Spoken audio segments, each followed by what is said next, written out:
My name is Dylan Woodcock, and this is my presentation on Wars in the Stars in science fiction and why we love them. What is science fiction in general? Science fiction, or sci-fi, is a genre that goes beyond the depths of reality to tell stories that can be hard to tell in real life, that we can only dream of, and that break most boundaries of the scientific realm. Whereas stories like Fargo and Jack Ryan are fiction in the real world, which could actually happen in some aspects. Science fiction explores places that we can't really understand or that aren't actually real and that break the scientific boundaries. That's stuff like Star Wars, Halo, or Independence Day all fall into that category. Next one. A lot of sci-fi stories are actually related to war or battles, and some of them will actually portray real life events in them. Especially Star Wars is a really big one. Star Wars, a good example would be in Empire Strikes Back, where on Hoth, rebel forces were trying to defeat AT-ATs with even with proper equipment, but failed, which was shared by many Allied soldiers during World War II, fighting off German tanks. And that's also a good representation of Vietnam on Endor, where rebel forces were overwhelmed by an occupying Imperial force, but managed to fight off and win. And where sci-fi doesn't try connecting to the real world, it still connects to us as actual people. Next one. But first of all, why do we like war stories in general? One of my favorite war films, and one of the best examples of this, is called 1917. It's a movie loosely based off of the Third Battle of Ypres during World War I.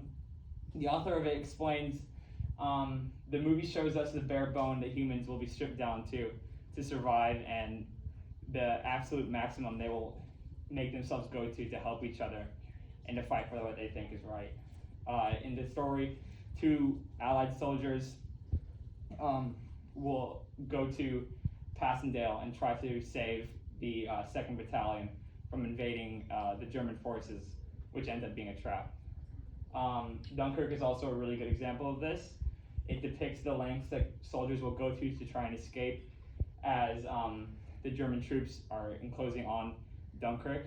They eventually have to turn to the civilian population to help them evacuate. And it just shows the lengths people will go to survive and to help each other out. Next slide. But it shows us the best we can do to overcome challenges. It's easy to imagine myself as Mr. Dawson sailing to the aid of the Allied forces, trying to evacuate them from Dunkirk, or even the soldiers there trying to escape. But it's much harder to see myself as Jason Bourne or Jack Ryan fighting off terrorists and being the smartest and the absolute strongest people that we can see in this world. It's harder to see ourselves as that strongest human doing whatever it takes, because reality is a lot tougher than just going out and doing the jobs that they do. But in sci-fi, it tends to be a lot easier because of how unreal it is.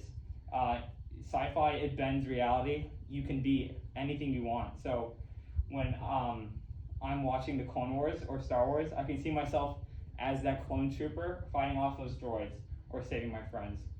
And the lack of reality lets you basically see yourself as anything, which makes it a lot easier to show the connection to the actual story. The difference between war stories based off of real life and sci-fi is how you see the character. In war stories like 1917, you see the character and you feel bad for them when they lose things and when people they know are lost, or when they feel sad or mad. But it's a lot harder to actually feel yourself as that character, as the main person in the story. Whereas in sci-fi and science fiction, you can see yourself as the character better because of the lack of reality. So it's easier to actually feel like you are them, like they're your avatar.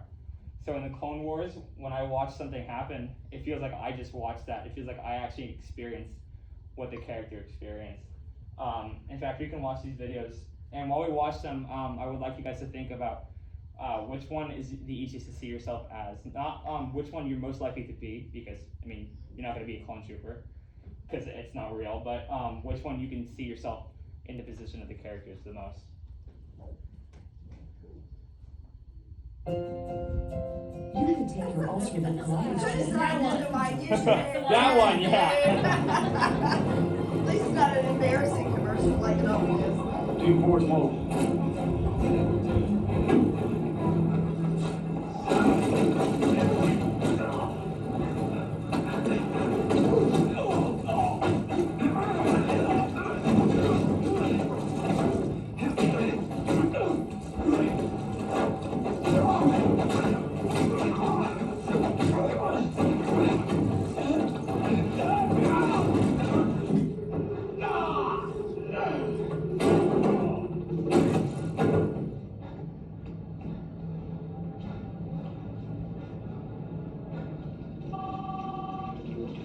Alright, that's good. Jesus Christ.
Okay, there's one more. I was literally gonna leave. Like I was like, oh no, that's a lot. 130. That's good.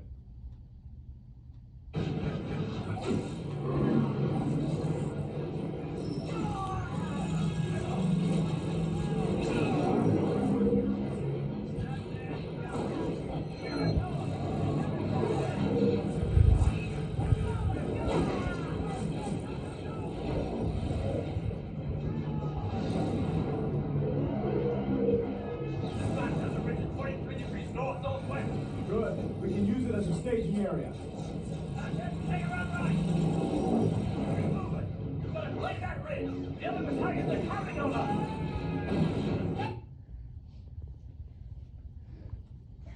Okay. Oh, you can go back actually. And I know that, especially seeing Dunkirk, might not have been the best example because those were all grunts, and those were like some of the lowest you can be, and probably the easiest to actually see yourself as in the British Army. But in general, seeing yourself as a character that is less real and that is less out of the reality that we live in is usually easier to see yourself as, like the clone troopers that we were watching. Excellent. And one of the actual best examples I have of this is one of my favorite games, Titanfall 2. This story depicts a rifleman, Jack Cooper of the militia, which are basically a revolutionary force in space. Jack Cooper miraculously survives a battle, and watches his mentor die. But before he dies, Jack Cooper is awarded the rank of acting pilot, which are basically drivers of these armored mechs. During the story, Cooper actually bonds with BT, which is the Titan that he's pilots. And throughout the story, he saves you countless times. You learn to actually trust BT, and it's amplified actually because in sci-fi, you can see yourself as that character more. So in the end, when BT actually dies to save you, you feel like you've actually lost something. You feel like your friend has just passed and he tried to save you, which is actually great in stories. That's one of the best parts about them, when we can feel like we are in the story watching the events happen. and it lets us feel empathy towards them. It also, in these kinds of stories, it lets us it lets the author show morals and stuff that are hard to depict in actual real life literature. In the Clone Wars, which I showed before, a lot of the morals revolve around following orders and when it's okay to go off on your own as long as it's actually helping people, which is a lot harder. A lot of these are a lot harder to actually show in real life when you can't connect the character as much. Next one. And this is one of the biggest powers of science fiction. There are hundreds of examples of this as well, like children pretending to be Luke Skywalker or seeing themselves as Batman and Superman, which is a lot easier because, I'm sorry, I keep saying this. There's a lack of reality. So you can see yourself as these characters more, like they're your avatar, like you're actually them going through the story. And stories from any genre actually do their job the best when you can see yourself as them, when you feel like you're that character experiencing all these things from sadness to happiness, and it lets you see empathy towards them. So when you are depicting these morals inside of them or these controversial topics inside of these stories, you feel them more. You actually understand it, and you understand what the character is going through. And it's from anything, from sadness, but even to happiness. When you win a video game, yes, you feel good because you got first place, you did the best. But when you see that character doing their victory pose at the end, and you see them cheering with their team, you feel like you're there. You feel like you just won that, and you just did the best alongside them. And those are my sources. Thank you everyone for watching. Does anyone have any questions about this? I would love to answer anything you guys are wondering about this topic. I was curious about your sources. So everything you said was not your opinion. You were reading. You had sources that backed your claim. Yes, ma'am. Oh, I do. okay. All right. I missed the beginning, so I might have missed that. It's okay. Do you guys have any questions about it? What inspired you? I mean, obviously you have a love of sci-fi, but I mean, when she gave you this open-ended topic, why did you go, this is what I'm gonna do? Originally, I wanted to do war stories and why we connect to them, and then I actually switched my topic to just science fiction in general. But I watch a lot of Clone Wars and I play a lot of video games, and I actually love talking about this stuff to my friends. So I figured when this would probably be the easiest thing to actually get up in front of a group of people to talk about. Which at first it was hard because I'm a huge nerd about this kind of stuff. So when I talked about when I did my presentation to people, I'd start going off and I would feel like embarrassed because I was talking about this stuff too much. But I really enjoy this stuff, so getting to talk about it was a really fun thing. And when I actually dug deep and like researched stuff, like you were saying, like this wasn't just all my opinion. This is stuff that people have like really looked into, and I thought it was really cool that like this stuff makes us feel empathetic towards these people and towards these characters, and I just thought that was really cool. So that was gonna be my next question. So what did you learn in your research that sort of surprised you or you didn't expect? Well, I actually experienced a lot of this stuff on my own because I play a lot of these games. So it's confirming what you already feel. Yeah. Okay. Like one of the games that I played, in the story, it makes you feel bad for the death of like your master, who was in a Star Wars game. So he basically raised you, and during Order 66, where the clones killed their Jedi generals, your master made you feel bad for your death, and you end up having to kill him to forget about your dream, or to get him out of your dreams and to get him out of your head, and to just move on with your life, which was very touching. And I had to put the game down for the rest of the day because it was a lot to feel. And when we were actually starting the presentation and like figuring out what we were trying to do, that's when that happened. And that was kind of like an epiphany, like, that's really cool. I want to go a little bit more in depth into that.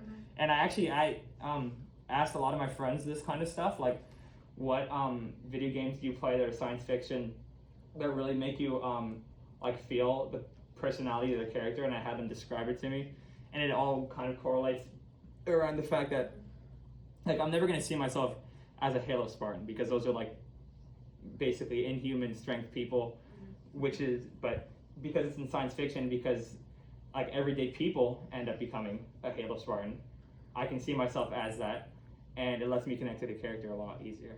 So another question, I'm sorry. Okay, so your sources, what type of source is it?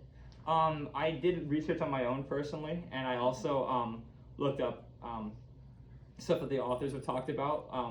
Authors, especially from war movies.